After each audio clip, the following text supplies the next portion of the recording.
We're going to start that over. Welcome in, everybody, as it's still had my mic muted from previously. Welcome into a brand new season of How to Ride a Roller Coaster. My guest today is the one and only Miss Jeannie Barsam. She is the founder and CEO of Gifting Brands. How are you? I'm great. How are you? Oh, I'm good. How was your holiday? I know it's a super busy time for you guys, though. Well, for me, it was a special one because I'm a first-time grandmother and I have a grandson who will be a year old this month. So this was his first Christmas. And so it's just so special when you have children in the family. And, it's been a while. My kids are adults now, so I haven't had any little kids around. So it was amazing. Thank you. Oh, congratulations. So this is the first year. So how old? 9 months ish? He'll actually be a year next week. So Oh my yeah, goodness. yeah. Uh, we're kind of in the same boat, a little bit ahead. Ours turns 3 at the end of this month, but this was the Oh, first year where he actually kind of got into the whole yeah. Santa Claus thing and the whole, got wrapped up in all of it. So it's so much fun. And that's such a fun age because they can communicate with you, which is Oh my nice, gosh. right? Right. And just every day is a surprise. It's so much fun. That was my favorite age when my kids were little. Yeah. So before we dive in, so tell everybody a little bit, just kind of the high level before we dive Yeah. in about what Gifting Brands is and what you guys do.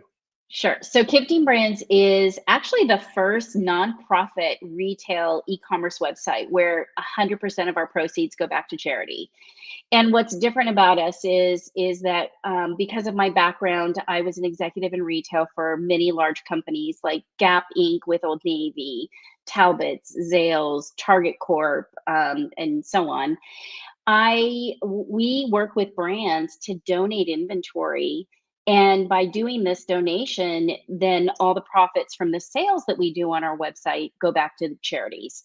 And we focus on charities that help women and children and are really making a difference in their lives. Wow.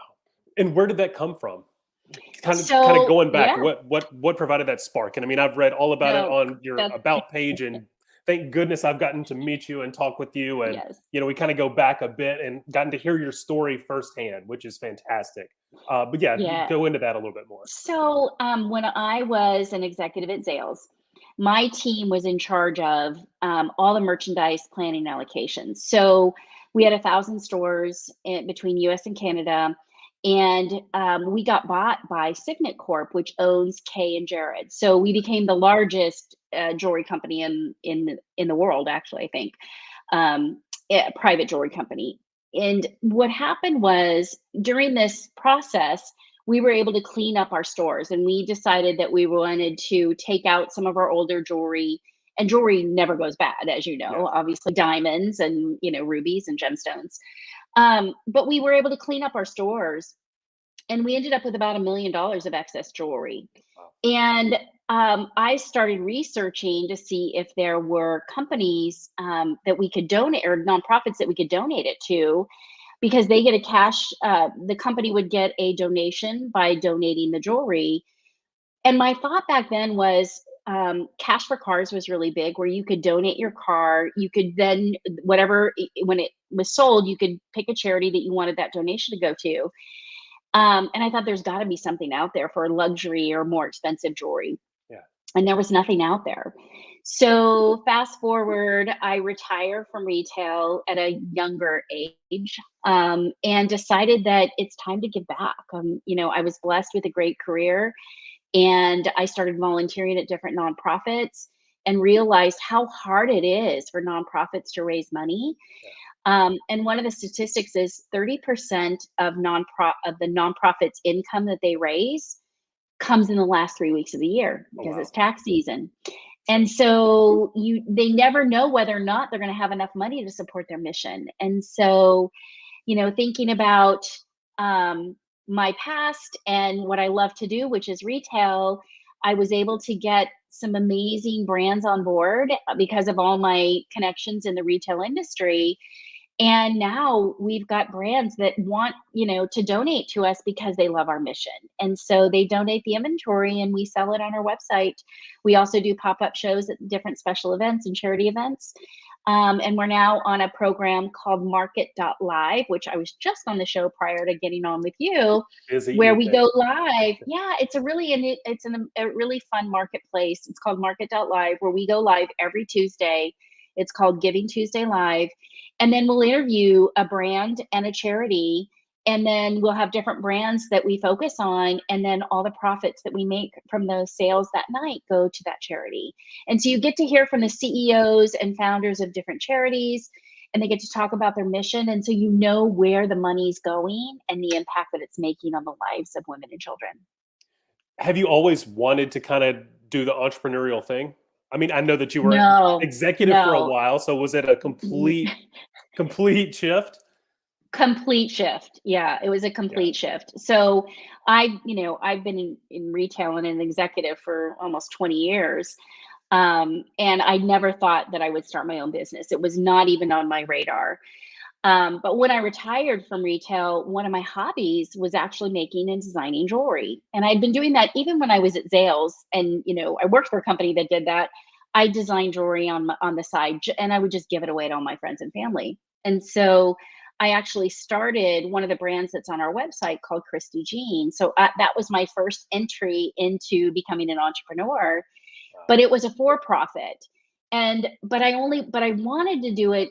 My reason for doing it, my why, was I wanted to raise money for charity. So I just did charity events, and would do pop-ups and donate to charity. And through that process, I realized that women, mostly women because it was jewelry, loved shopping for companies that were giving back.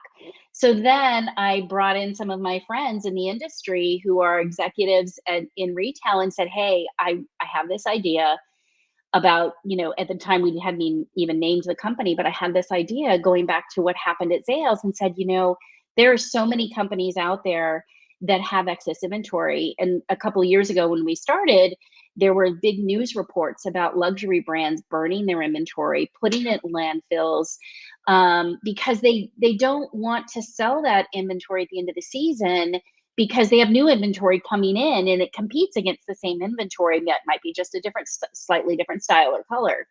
And so we give those brands an opportunity to donate it and do good with the inventory instead of putting it in landfills. Or there are brands that donate to us new inventory because they want to be part of what we're doing. Wow. Instead of donating money, they can now donate inventory. And it helps them get new customers on people who may not know about, they may not have shopped Baccarat, who we carry, or Dear John Denim, or some of the brands that we carry. But customers are more likely to purchase from us because they know it's going to a charity and they get to try out a new brand as well. So that's how we got started. So, kind of going back to that part, whenever you're jumping in, you see the opportunity coming from Zales, you see where there wasn't that need in the market, and the light bulb goes off. What were some of those first things that you did? Because now is this a I mean, do I go the nonprofit route? I mean, how, there's just so many things that are kind of up in the air, and where do I kind of start? So walk me through kind of what that Yeah. process was like. And I kind of alluded to that. I first thought that the way I was going to give back was through a for profit, which is a great way to do it. But I really thought that the bigger idea was, instead of just having one brand, my own jewelry brand, the bigger idea is to get more brands and to get more Sure. brands involved. And for me, being in the retail industry and being an executive with some of these large companies, I have all these great connections. Wow. So, and people now, these many of these people that are CEOs and SVPs and VPs of big brands like Nike, Reebok, etc., they're now on my board because we knew that this is a bigger idea than just one small jewelry company. That our goal is to grow, to be able to give back to, we have 7 charities that we support right now, but we want to grow to give back to many, many more. And the only way to do that is to add more brands and get more brands involved. And, the brands love it because they want a way to be able to give back. Not every brand has enough money or profits to be able to give money, but they have inventory. So it's a new way to give back. That's very cool. And so right now you're dealing with about 7 different companies that you guys give back to. What do you look for when it comes to becoming one of the 7 or kind of growing those? So when we started this, my heart is with women and children, and really focusing on charities that support women and children. And in the end, it ends up helping families as well. And so what I look for is charities that are truly making a difference. And I started out with charities that I know. For example, one of our first charities was the Family Place, which is the largest domestic violence shelters in Texas. Wow. I actually got on their board, and that's part of my advice before you start a nonprofit. Get on a board of a nonprofit of a similar type of charity that you want to do, or volunteer. So I started volunteering for different nonprofits. I chose nonprofits where I know the CEO, I know what they're doing, I know that the impact they're making is real, so that we can pass that along to our customers who buy, that they have the confidence that the money that they're spending is truly going back to make a difference. And that's a great way to kind of, like you said, kind of get into that whole world. If you can sit on the board of other nonprofits, you can start to Yeah. see what questions arise, the way that they think, the way that, problem solving, all of those different types of things.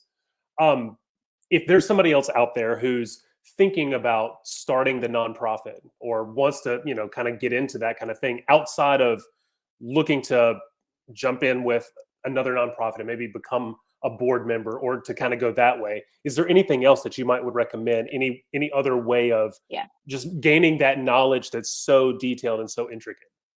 Yeah, I mean, I'll just talk about how I did it. So, Sure. I mean, obviously, you need to understand your mission, and I chose women and children. That's really what I wanted to focus on.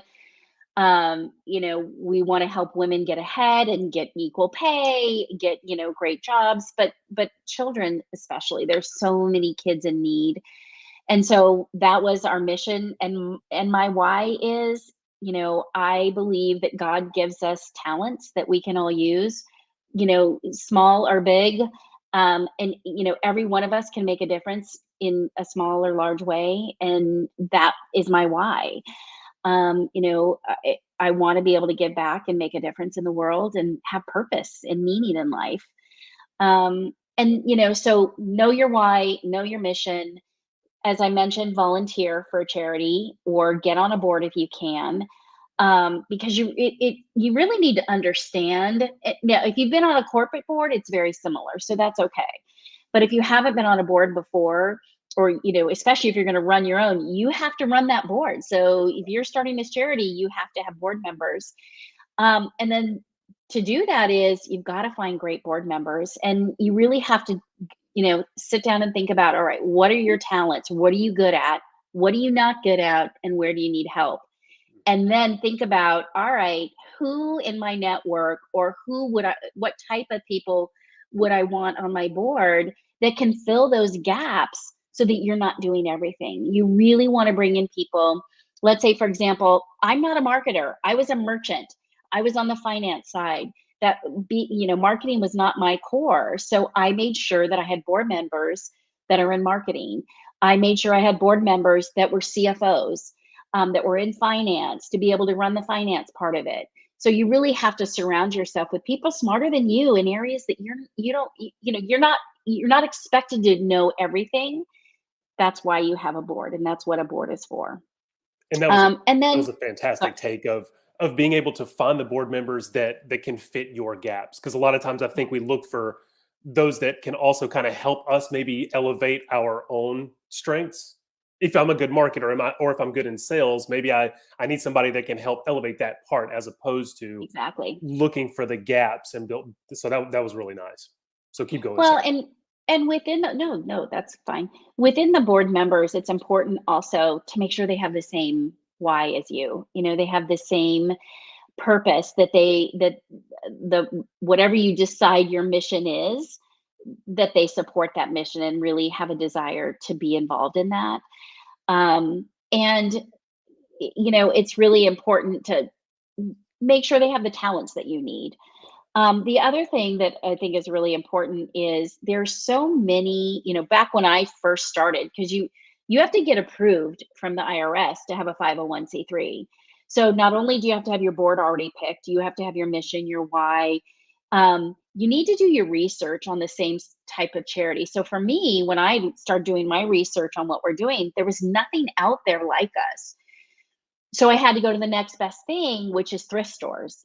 Thrift stores there are some thrift stores that are charitable, where all of the profits go back to charity. They're selling used goods. Sometimes they get new goods, but for us, that was the only way or example we could give to IRS that there was something out there to follow, although ours is new inventory. And then secondly, so I did a lot of research on thrift stores and things like that. And you can go into an organization like Charity Navigator, and you can actually pull up what's called their 990, which is just like your IRS tax form. You Okay. can see what they're spending their money, how much money they're raising, whether their board members are being paid, how much their board members or their employees are being paid. All of that is public data. So it's good to research charities that are similar to what you'd like to do. Everything is there that you need on Charity Navigator. And then secondly, use a reputable firm to help you build your 501(c)(3 to the report that you have to give to the IRS. Don't do it yourself, because the IRS will know that you don't know what you're doing, because there's so many questions and things that I never would have been able to do it myself.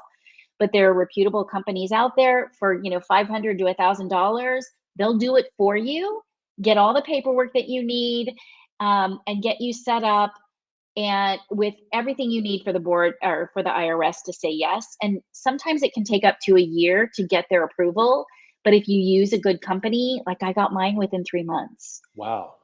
So you just make sure you spend your money wisely on the right type of company. That's all they do is help people get their 501(c)(3) status.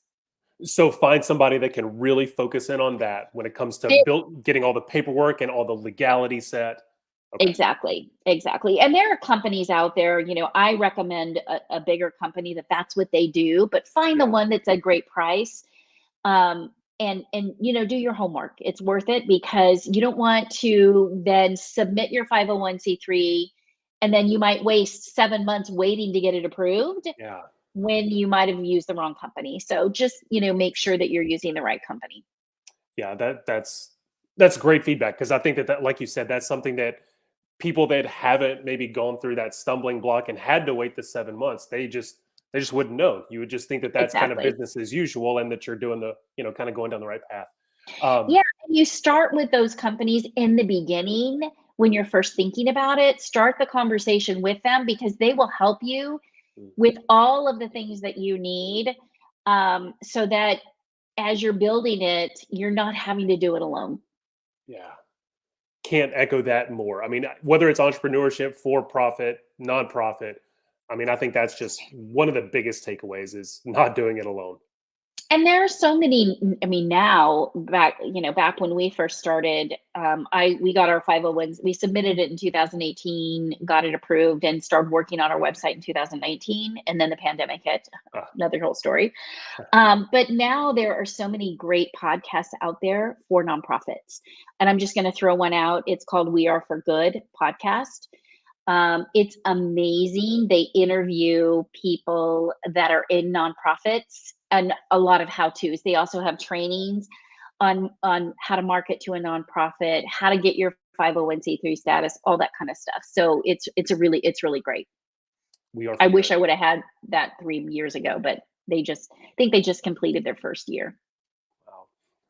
And I think like you alluded to a little bit earlier, when it comes to so many people want to, do business with companies that are also giving back to companies that, because it's so personal. Um, what has been some of the response, like whenever you're talking just kind of about your mission, about how the whole process works, how You guys take the excess inventory, but everything revolves around the core mission and the core why. What has that response been like? I think for me, it's the customer reactions. The 5-star reviews that we get online. When we ship a product, I send a personal note to every That's good. customer Yeah. because I want them to know that they really are making a difference. If they're buying something for $50, that $50 goes a long way um, to helping a child in need. For example, one of the charities that we support is out of the Philippines, and it's actually one of our brands that's on the line called Alamco as well. They make earrings um, that help youth that are caught up in sex trafficking get out of sex trafficking, Wow. and that $100 gives them food and their pays for their rescue home for a month. $100 can pay for a rescue home in the Philippines to get these kids out of sex trafficking or slavery that they've been Mm. forced to be in. $100 at the family place, which is the domestic violence shelters here, pays for food for a child or a family member for a whole month. So it really does make a difference. Every little bit. With 100 people, Yeah. $50. It all adds up. You don't have to give thousands of dollars. Buy one piece of jewelry that I call it a double gift because you're buying it as a gift for yourself or for a loved one, but it lives on because it's a gift for the donation that goes back to help that charity. It's so full circle, and I think It is. we hear that kind of that old cliche, you don't have to give a lot to give. Yeah. And I think we just naturally go to, well, I don't have $100 or $1,000. So my 15 may not make a difference. But It do you does. guys do a lot when it comes to the education part of that? Just helping people to understand that, look, $5, Yeah. anything, when It where it it goes from. does.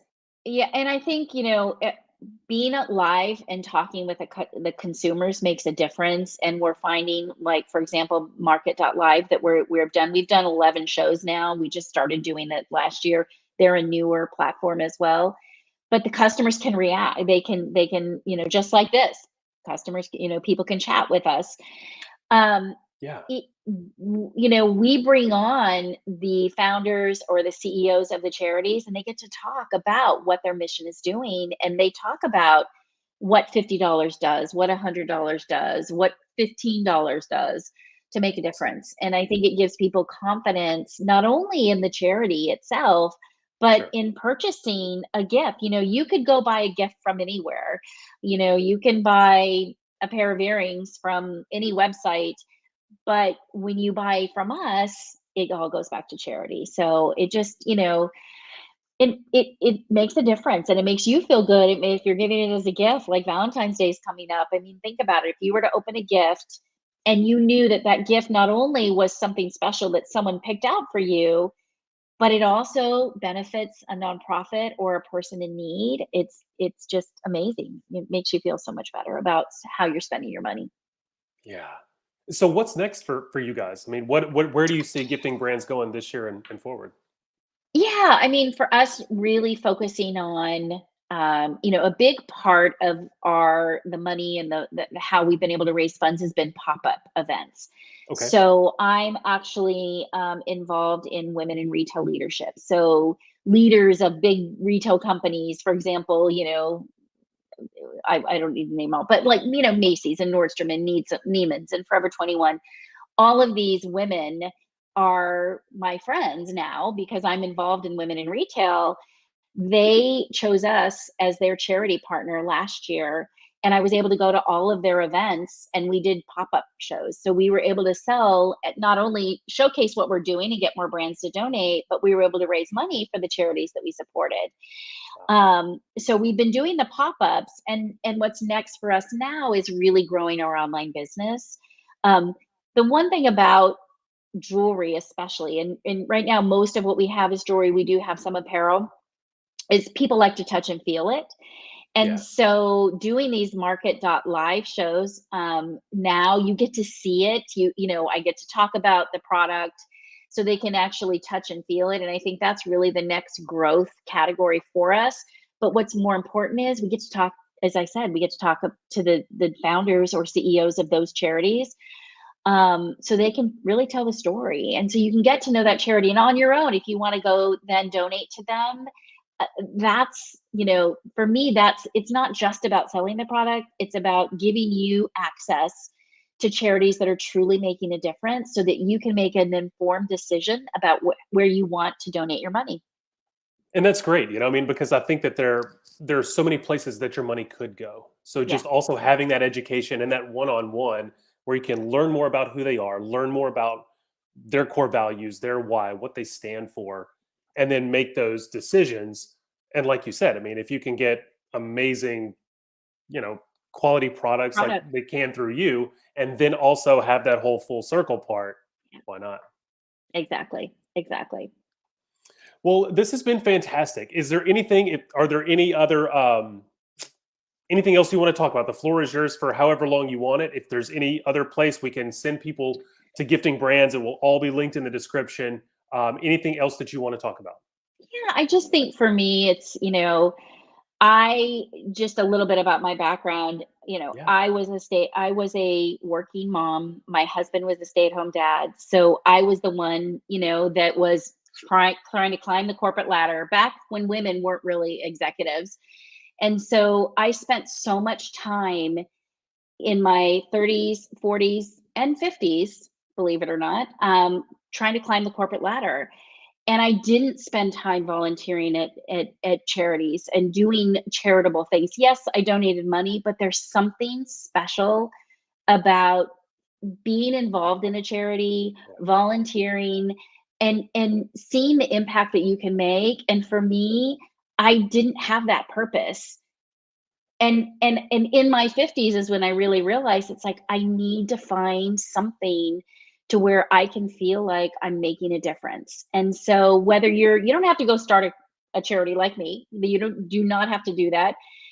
And what I did first was I started volunteering at different nonprofits. And so you will get so much joy out of doing that.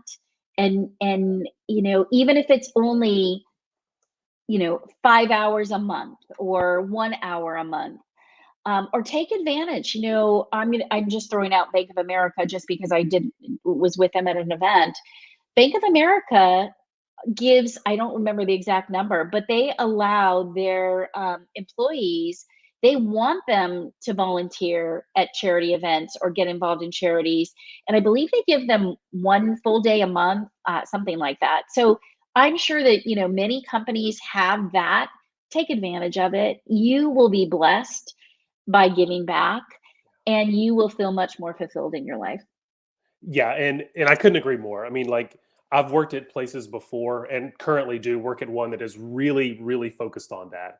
I mean, we have a Slack channel that's company wide where volunteering opportunities, all of those types of things, mentorship opportunities Yeah, are constantly just filtered through the Slack channel.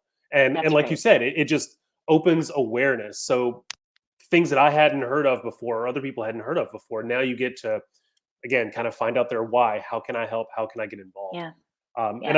I think that's amazing. Kind of getting your hands dirty when when you can, because that's where you learn Well, everything.